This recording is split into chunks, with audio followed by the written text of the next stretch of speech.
Dr. Kethvar's 6 appendages trembled as he approached the sterile white reception desk of the Galactic Medical Archive.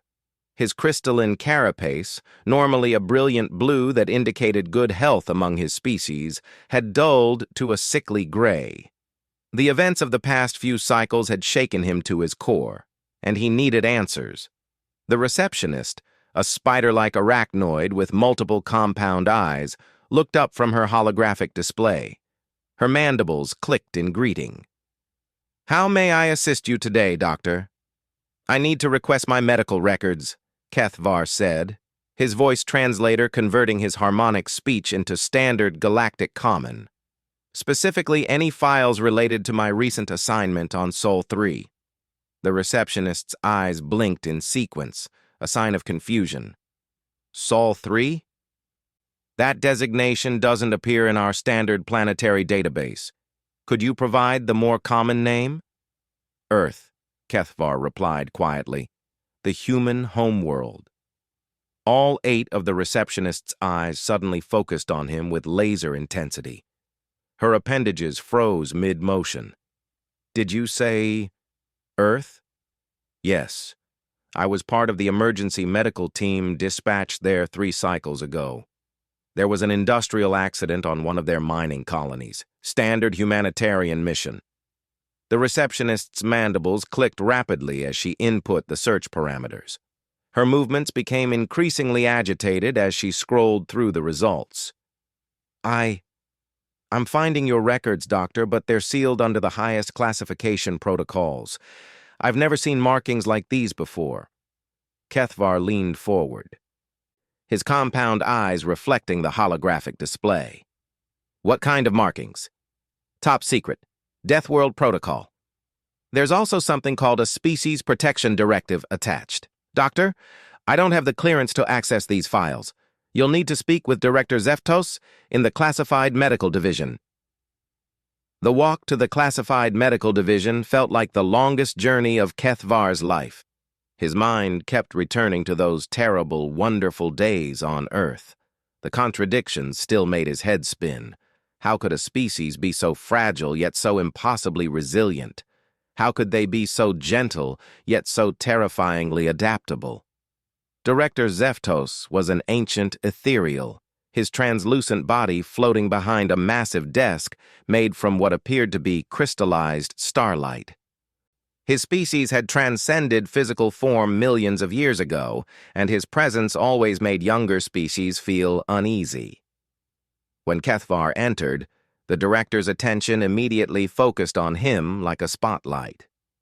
"Dr. Kethvar," the director's voice echoed directly in his mind, bypassing his translator entirely. "I've been expecting you." "Expecting me?" Kethvar's carapace flickered with surprise patterns. "Please, sit." The director gestured to a chair that materialized from thin air. "Your request for medical records has triggered several automated protocols. Before I can release them to you, I need to understand why you're requesting them." Kethvar settled into the chair, his appendages finding comfortable positions. "I've been having difficulties since my return. Nightmares, flashbacks. My colleagues tell me I've changed. I barely recognize myself anymore. I need to understand what happened to me on that planet." The director nodded slowly. "Earth does that to people. Tell me, in your own words, what you remember from your assignment." Kethvar closed his eyes, and immediately the memories flooded back. "It started normally enough. We received a distress call from a mining operation on Earth's 4th moon. Some kind of structural collapse had trapped dozens of humans. Standard rescue operation, or so we thought." He paused, his carapace shifting to darker hues as he relived the experience. "When we arrived, the local authorities tried to discourage us from responding directly. They kept insisting they could handle it themselves. But the readings we were getting indicated massive casualties. We couldn't just stand by." "Continue." The mining facility was a disaster zone. Twisted metal, collapsed tunnels, toxic gas leaks. Any other species would have written it off as a total loss. But the humans... Director, they were still down there, still alive, still fighting. Kethvar's voice began to shake. We sent in our best rescue drones, equipped with sensors that could detect life signs through 50 meters of solid rock. The drones lasted maybe 10 minutes before the environment destroyed them. The atmospheric pressure was wrong, the temperature was fluctuating wildly, and there were pockets of gas that would have killed most known species instantly. But not humans. Not humans, Kethvar confirmed. They had teams down there working in conditions that should have been impossible. No environmental suits, just some basic breathing apparatus, moving chunks of debris that our mechanical lifters couldn't budge. I watched a human female carry an injured male over a kilometer through a tunnel that was actively collapsing around them. The director leaned forward, his ethereal form becoming more solid. What happened next? That's when I volunteered to go down myself. Kethvar's carapace flashed patterns of shame and pride simultaneously. The human medical team was overwhelmed. They had 17 critically injured people and only 3 field medics. I couldn't just monitor from orbit while people died. Even though it meant entering a Class 12 hazardous environment without proper protection, I had my emergency environmental suit. It was rated for most known toxic environments. Kethvar laughed bitterly. I lasted maybe an hour before the seals started failing. The suit wasn't designed for Earth conditions. But the humans? They just wrapped me in some kind of primitive fabric barrier and told me to keep working. The director made a note in his holographic display. How long were you exposed to unfiltered Earth atmosphere? 14 hours. Kethvar's admission hung in the air like an accusation. 14 hours breathing air that contained oxygen concentrations that should have burned out my respiratory system. 14 hours in gravity that should have crushed my internal organs. 14 hours in an environment that's officially classified as unsurvivable for my species. And during those 14 hours, we saved 43 lives. Kethvar's carapace brightened with the memory. Every single human who was still alive when we arrived made it out. Not only that, but 3 humans who had been written off as dead managed to revive themselves during the rescue operation. The director's form pulsed with what might have been surprise. Revive themselves. One had been buried under debris for over 6 hours without oxygen. Another had suffered massive trauma that should have resulted in immediate death. The third had been exposed to industrial chemicals that are lethal to every known form of life. Kethvar paused. They all walked out under their own power. What did you conclude from these observations? Kethvar was quiet for a long moment. When he spoke, his voice was barely above a whisper. That everything we thought we knew about biological limits was wrong. That humans don't just survive in impossible conditions, they thrive in them. That what we consider a death world is just home to them. The director nodded slowly. Dr. Kethvar, what I'm about to show you is classified at the highest levels of galactic government. The information in your medical files has implications that go far beyond your personal health. Are you prepared to learn why your records are sealed? Kethvar straightened in his chair. I need to know. The director waved his hand, and a holographic display materialized between them. Kethvar's vital statistics from his time on Earth scrolled past in impossible columns of data. These are your biological readings from your 14 hours on Earth, the director explained. Pay particular attention to the cellular regeneration rates. Kethvar stared at the numbers in disbelief. This can't be right. According to this data, my cellular repair mechanisms were operating at nearly 300% of normal capacity. The readings are accurate. Now look at your neural activity patterns. New data streamed across the display. Kethvar's brain activity showed spikes and patterns he'd never seen before. I don't understand. What am I looking at? Evidence that exposure to Earth's environment triggered adaptive responses in your physiology that shouldn't be possible. Your body didn't just survive Earth conditions, it began to adapt to them, in real time. Kethvar felt his carapace flush with shock patterns. That's impossible. Evolutionary adaptation takes millions of years. Under normal circumstances, yes. But Earth isn't normal circumstances, Dr. Kethvar, and neither are humans. The director's form became more solid, more imposing. Tell me, during your time on Earth, did you notice anything unusual about your own capabilities? The memories came flooding back, lifting debris that should have been beyond his strength, moving faster than he'd ever moved before, thinking more clearly under pressure than he'd ever thought possible. I thought it was adrenaline. Emergency response mechanisms. It was much more than that. Dr. Kethvar, your exposure to Earth has fundamentally changed you at a genetic level. The atmospheric composition, the gravity, even the background radiation, all of it triggered dormant evolutionary pathways in your DNA. Is that why I've been having nightmares? Why I feel so different? The director's form flickered. The nightmares aren't nightmares, Doctor. They're memories. Your enhanced neural pathways are allowing you to recall details from your time on Earth with perfect clarity. Every sight, every sound, every sensation is being replayed in your mind with absolute fidelity. Kethvar stood up abruptly, his appendages shaking. What are you saying? I'm saying that your exposure to Earth has given you capabilities that didn't exist before. Enhanced memory, improved physical strength, accelerated healing, heightened sensory perception. You're not the same being who left for Earth 3 cycles ago. The room fell silent, except for the gentle hum of the station's life support systems. Kethvar processed this information, his enhanced mind making connections at speeds that surprised him. The classification, he said slowly. The Deathworld protocol. It's not just about Earth being dangerous to us. It's about what Earth does to us. Exactly. The director's approval was evident in his brightening form. Earth doesn't just kill visitors, Dr. Kethvar. In rare cases, it changes them, makes them stronger, faster, more resilient, more human-like. How many others have experienced this? You're the 47th documented case.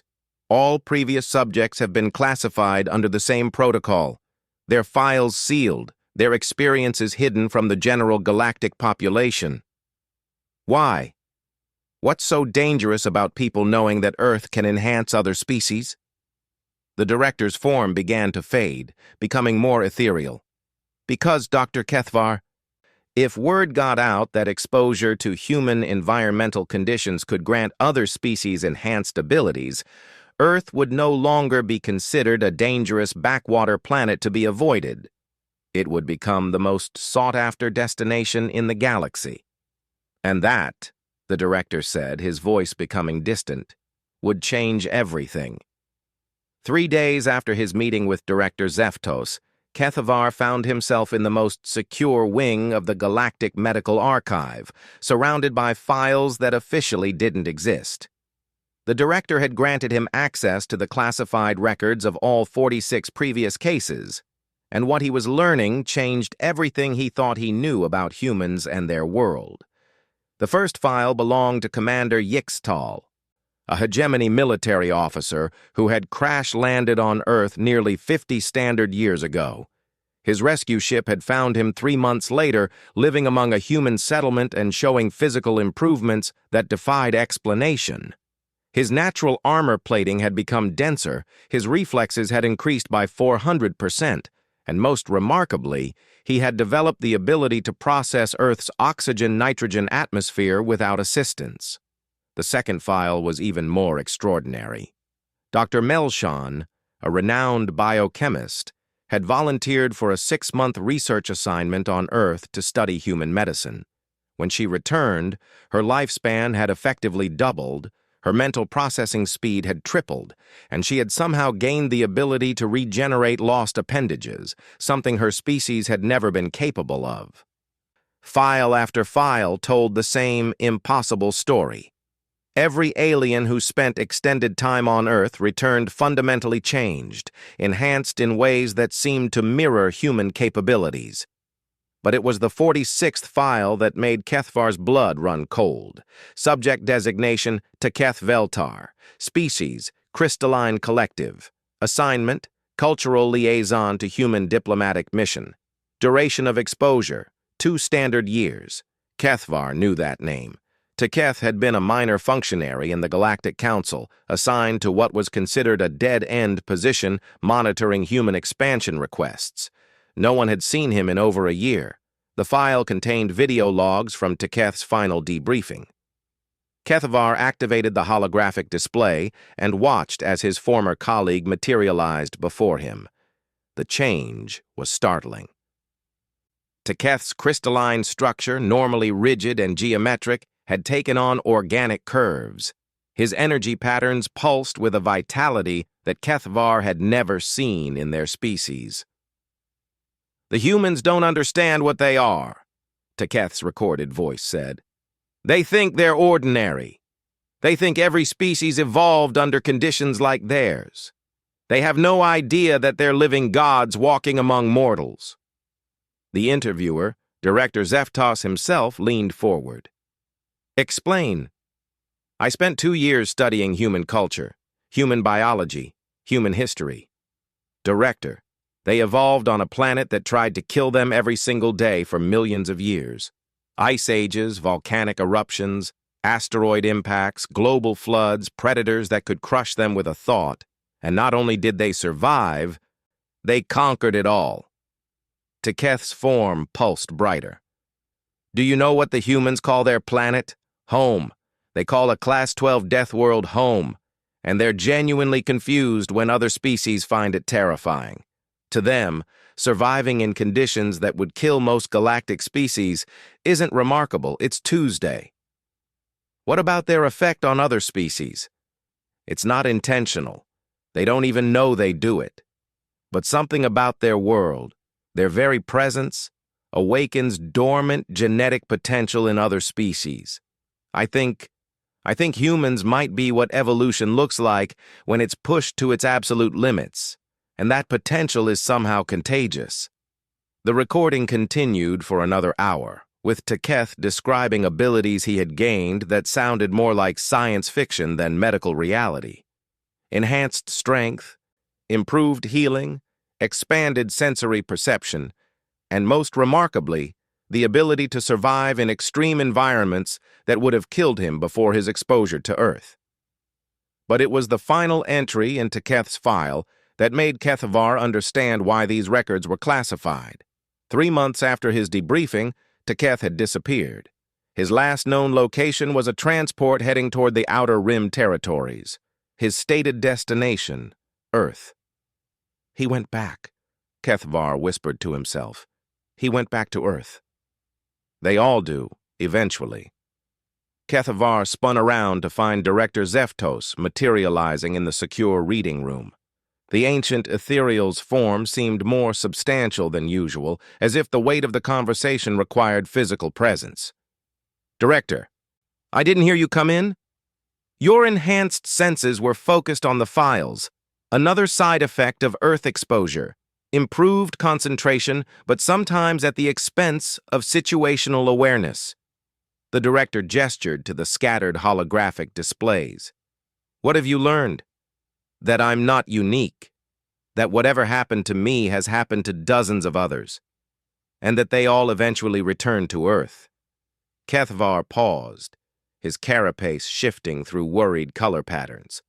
"Director, why am I really here? You could have just given me a medical discharge and sent me on my way." Zeftos solidified further, taking a seat across from Kethvar. "Because you're different from the others, Dr. Kethvar. The other enhanced individuals who returned to Earth did so because they felt alienated from their home species. They couldn't relate to their unenhanced colleagues anymore. But you're still trying to understand, still trying to be a doctor, a healer, a bridge between species. What does that mean? It means we need your help. The director waved his hand and new files appeared in the holographic display. These are human medical records obtained through diplomatic channels. Study them. Kethvar began scrolling through the data, his enhanced mind processing information at speeds that would have been impossible before Earth. What he saw defied every principle of xenobiology he had ever learned. "These can't be accurate," he said after several minutes. "According to this data, humans regularly survive injuries that would be fatal to most galactic species. Broken bones heal in weeks instead of months. Severed limbs can be reattached. Blood loss that would kill an ethereal in minutes barely slows them down. The data is accurate. Continue reading." Kethvar dove deeper into the files. Humans who had survived exposure to vacuum. Humans who had recovered from massive trauma without medical intervention. Humans who had literally died and been brought back to life through primitive medical procedures. "How is this possible?" Kethvar's voice was barely a whisper. "Because humans didn't just evolve on a death world, Dr. Kethvar. They evolved to be living weapons against death itself. Every human carries genetic potential that most species couldn't achieve through millions of years of guided evolution. And when other species are exposed to Earth conditions, that potential awakens in them too. Not to the same extent as humans, but enough to fundamentally change them." The director paused. "Dr. Kethvar, we believe that Earth exposure doesn't just enhance individuals, it's the first step in evolutionary advancement for entire species." The implications hit Kethvar like a physical blow. "You're talking about using Earth as what? An enhancement facility? A place to artificially accelerate evolution?" "The possibility has been discussed at the highest levels of government. Imagine hegemony soldiers with human resilience, ethereal scientists with human adaptability, crystalline engineers with human problem-solving abilities." "That's horrific." Kethvar stood up, his appendages expressing outrage in sharp, angular movements. "You're talking about weaponizing human biology." "Are we? Or are we talking about giving every species in the galaxy the same advantages that humans take for granted?" The director's form became more imposing. "Dr. Kethvar, humans are advancing faster than any species in galactic history. In the time it takes most civilizations to develop basic space travel, humans went from primitive agriculture to interstellar colonization. Because they had to, because their world forced them to adapt or die." "Exactly. And now we have the opportunity to offer that same evolutionary pressure to other species, in controlled circumstances, under medical supervision, with proper safety protocols." Kethvar began pacing the small room, his mind racing through possibilities and consequences. The humans would never agree to this. They're protective of their world, suspicious of alien intentions. Which is why we need someone they trust. Someone who understands both human medicine and galactic physiology. Someone who has experienced the enhancement process firsthand. "You want me to go back? I want you to consider it. Not as a spy, not as an advanced scout for some invasion force, but as a legitimate medical researcher. Study the enhancement process, document it, help us understand how to safely replicate it." "And if I refuse?" The director's form began to fade again. "Then you return to your normal duties with your enhanced abilities. Your files remain classified, and you spend the rest of your life knowing that you could have helped advance galactic medicine by centuries. And if I agree, then you become part of the most important medical research project in galactic history. You help us unlock the secrets of human evolution and potentially save billions of lives across dozens of species." Kethvar stopped pacing and turned to face the director. "What aren't you telling me?" The ancient ethereal was quiet for a long moment.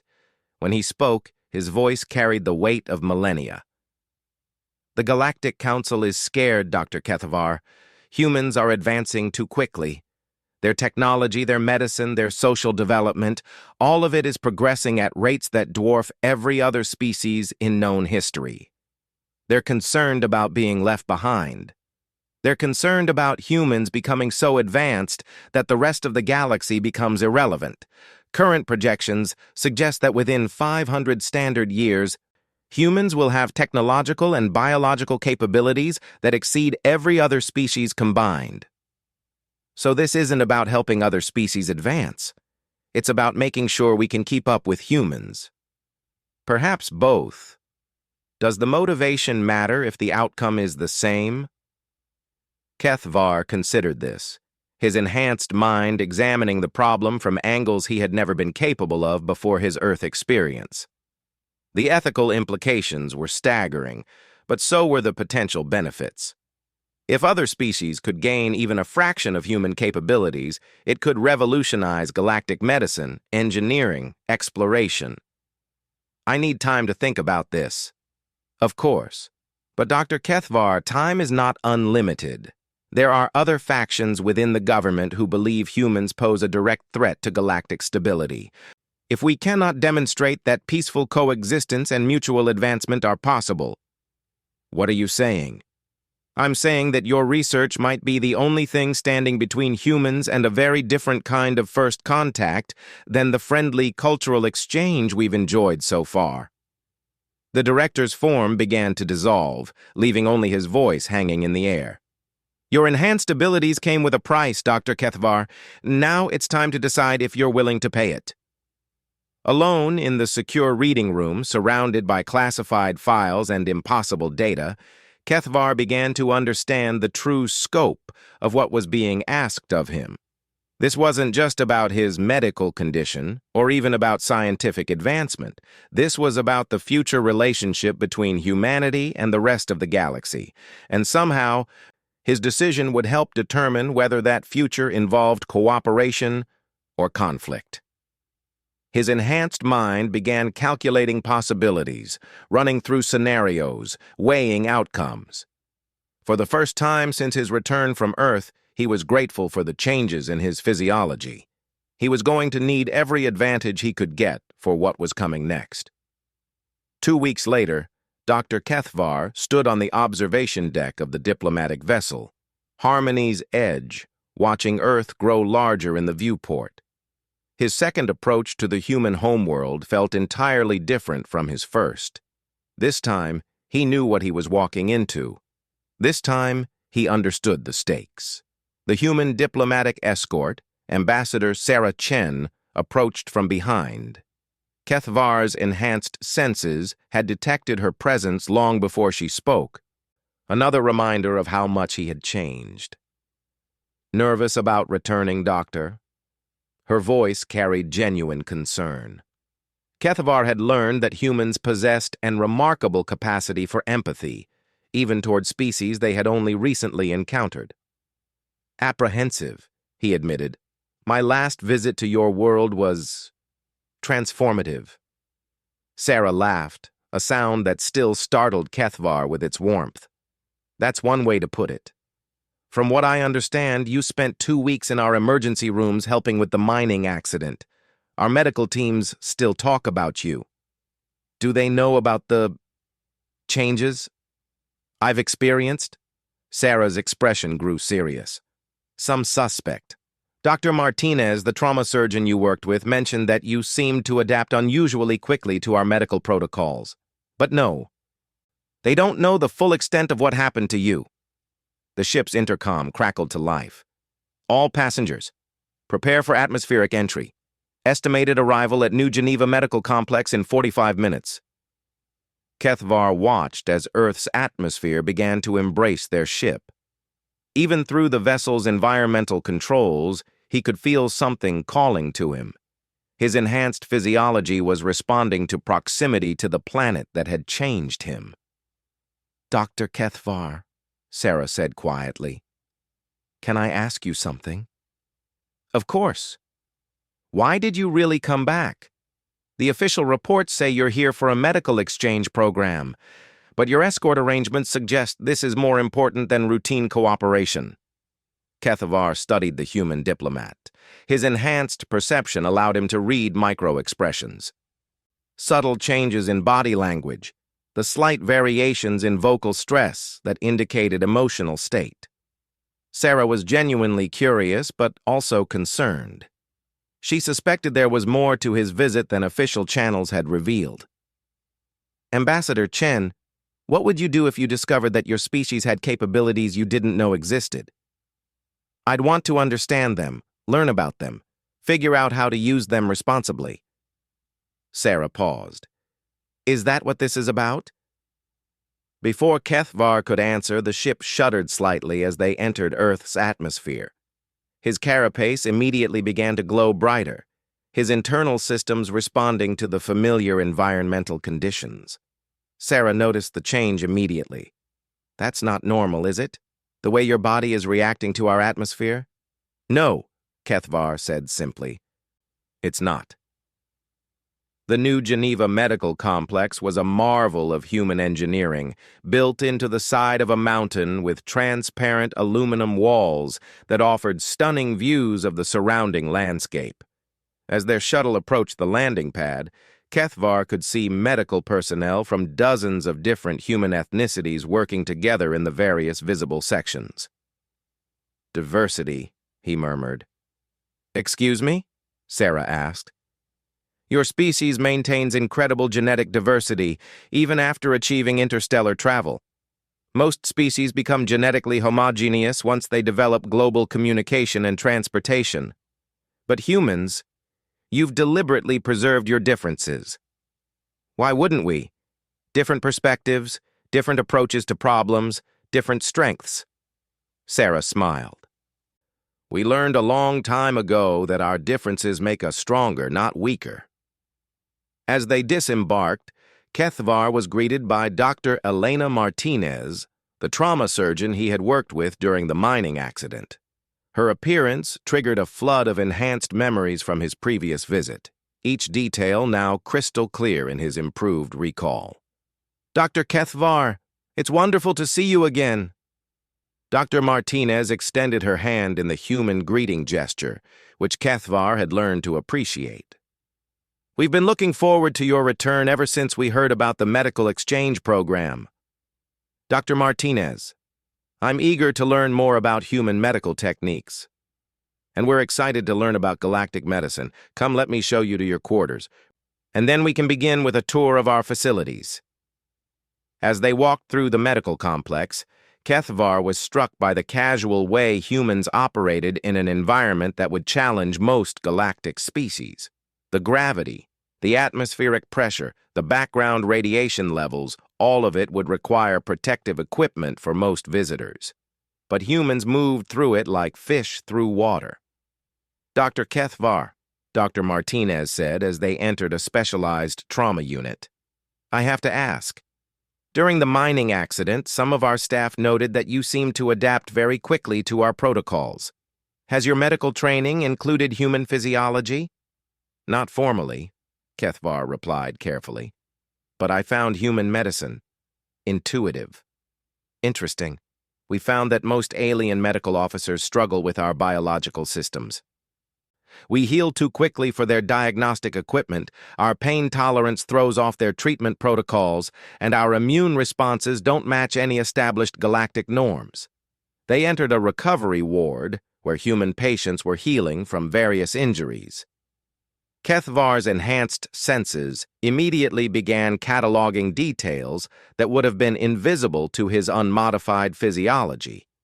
Cellular regeneration rates, immune system activity, neurological responses to trauma. The data was staggering. This patient, Dr. Martinez said, indicating a human male with extensive burn coverage, was caught in an industrial plasma leak 3 days ago. According to galactic medical standards, burns covering 40% of the body should be fatal within hours. But he's recovering. He's expected to make a full recovery within 2 weeks, with minimal scarring. We've had galactic medical observers call it impossible, but for us it's just good trauma care. Kethavar approached the patient's bedside, his enhanced vision analyzing the healing patterns. What he saw defied everything he had been taught about tissue regeneration. The human body was literally rebuilding itself at the cellular level, faster and more efficiently than any known biological system. Dr. Martinez, may I ask about your own medical history? Of course. What would you like to know? Have you ever experienced injuries that other species might consider fatal? Dr. Martinez laughed. You mean like the time I fell 50 meters during a mountain climbing accident and only broke 3 ribs? Or when I contracted Rigelian fever and recovered without treatment in 2 days, when it normally takes other species 3 weeks with intensive care? You don't consider these experiences unusual? Dr. Kethvar, we evolved on a planet that spent millions of years trying to kill us. If we weren't tough, we wouldn't be here. She paused, studying his expression. You seem very interested in human resilience. Is this related to your research? Before Kethvar could answer, an alarm began sounding throughout the medical facility. Dr. Martinez immediately activated her communicator. What's the situation? Emergency transport incoming, came the reply. Industrial accident at the orbital construction site. Multiple casualties, some critical. How long until arrival? 15 minutes, we're prepping trauma bays now. Dr. Martinez turned to Kethvar. Would you like to observe human emergency medicine in action? I would be honored. The next hour was unlike anything Kethvar had ever experienced. The emergency team worked with a coordination and efficiency that bordered on supernatural. Patients arrived with injuries that would have required weeks of intensive care for most galactic species, but the human medical team treated them as routine emergencies. Kethvar found himself drawn into the treatment process, his enhanced abilities allowing him to anticipate needs, identify problems, and suggest solutions with speed that impressed even the experienced human medical staff. Working alongside humans again felt natural in a way that working with his own species no longer did. Dr. Kethvar, Dr. Martinez said during a brief lull, I have to say, your diagnostic skills are remarkable. That suggestion about the neural pathway realignment saved us at least an hour of treatment time. Your medical techniques are far more advanced than I initially realized, Kethvar replied. The way you approach trauma treatment, the speed of your interventions, the assumption that most patients will survive and recover fully, it's revolutionary? Or it's just Wednesday in a human hospital? Dr. Martinez smiled. Dr. Kethvar, can I ask you something personal? Yes. During your previous visit, and again today, I've noticed changes in your physiology. Your response time is faster, your diagnostic accuracy is improved, and your stamina seems enhanced. Has working with humans had some kind of effect on you? Kethvar realized that this was the moment of truth. He could continue the deception, maintain the official story, and complete his mission as a spy. Or he could trust the humans with the truth and hope that their legendary problem-solving abilities could find a solution that worked for everyone. Dr. Martinez, he said carefully, what would you say if I told you that exposure to Earth conditions can fundamentally change the physiology of other species? I'd say that makes perfect sense. Earth is a high-stress environment. We've seen similar adaptations in humans who spend time in extreme conditions. Why? Because that's exactly what happened to me. My 2 weeks on Earth triggered genetic changes that have enhanced nearly every aspect of my biology. I'm stronger, faster, smarter, and more resilient than I was before. Dr. Martinez stared at him for a moment, then broke into a wide grin. That's fantastic. Do you know how revolutionary this could be for interspecies medicine? If we can understand the mechanism, we might be able to help other species develop enhanced healing capabilities. You're not concerned about the implications. Should I be? Dr. Kethvar, humans have been dealing with rapid adaptation and enhancement for our entire evolutionary history. We call it getting stronger. If other species can benefit from similar improvements, that sounds like a win for everyone. even if it means that other species might eventually match human capabilities? Even better, do you know how lonely it's been being the only species that can casually survive in environments that terrify everyone else? Having partners who can keep up with us in dangerous situations would be amazing. Kethvar felt a profound shift in his understanding. The humans weren't threatened by the possibility of other species gaining enhanced abilities. They were excited by it. They saw it as an opportunity for better cooperation, not as a challenge to their uniqueness. Dr. Martinez, there's something else I need to tell you. My return to Earth isn't just for a medical exchange. The Galactic Council is concerned about human advancement rates. They sent me here to study the enhancement process and determine if it can be safely replicated. Are they planning to set up some kind of enhancement facility? It's possible. Dr. Martinez was quiet for a moment, then nodded slowly. Dr. Kethvar, would you be willing to participate in a joint research project? Human and galactic medical teams working together to understand this enhancement process? You would trust me with that kind of cooperation? You just told me the truth when you could have continued deceiving us. You've saved human lives and asked for nothing in return. You're exactly the kind of person we want as a research partner. What about your government, your military? Surely they have concerns about aliens gaining human-like capabilities. Probably. But Dr. Kethvar, humans have been dealing with the idea of enhanced individuals for centuries. We have protocols, ethical frameworks, and social structures designed to handle people with extraordinary abilities. She smiled. Besides, if other species are going to develop enhanced capabilities anyway, isn't it better that we work together to do it safely? As alarms began sounding again, indicating another emergency transport, Kethvar realized that he had found his answer. The humans weren't just willing to share their advantages, they were eager to do so. They saw enhanced aliens not as a threat, but as potential partners in exploring a galaxy that they found endlessly fascinating. Dr. Martinez, he said as they prepared to respond to the new emergency, I would be honored to participate in such a research project. Excellent. Now let's go save some lives. Working alongside human medical teams for the second time, enhanced by his previous exposure to Earth, Kethvar began to understand something that the Galactic Council had missed entirely. Humans didn't become powerful by competing with other species. They became powerful by cooperating with them, by sharing their advantages, by treating former strangers as potential family members. 3 hours later, as the last patient was stabilized and transferred to recovery, Kethvar sent a subspace message to Director Zeftos. His report would change the course of galactic history, though he didn't know it yet. Enhancement process confirmed. Human cooperation secured. Recommend immediate establishment of joint research protocols. Assessment: humans represent no threat to galactic stability. They represent the greatest opportunity for advancement in galactic history.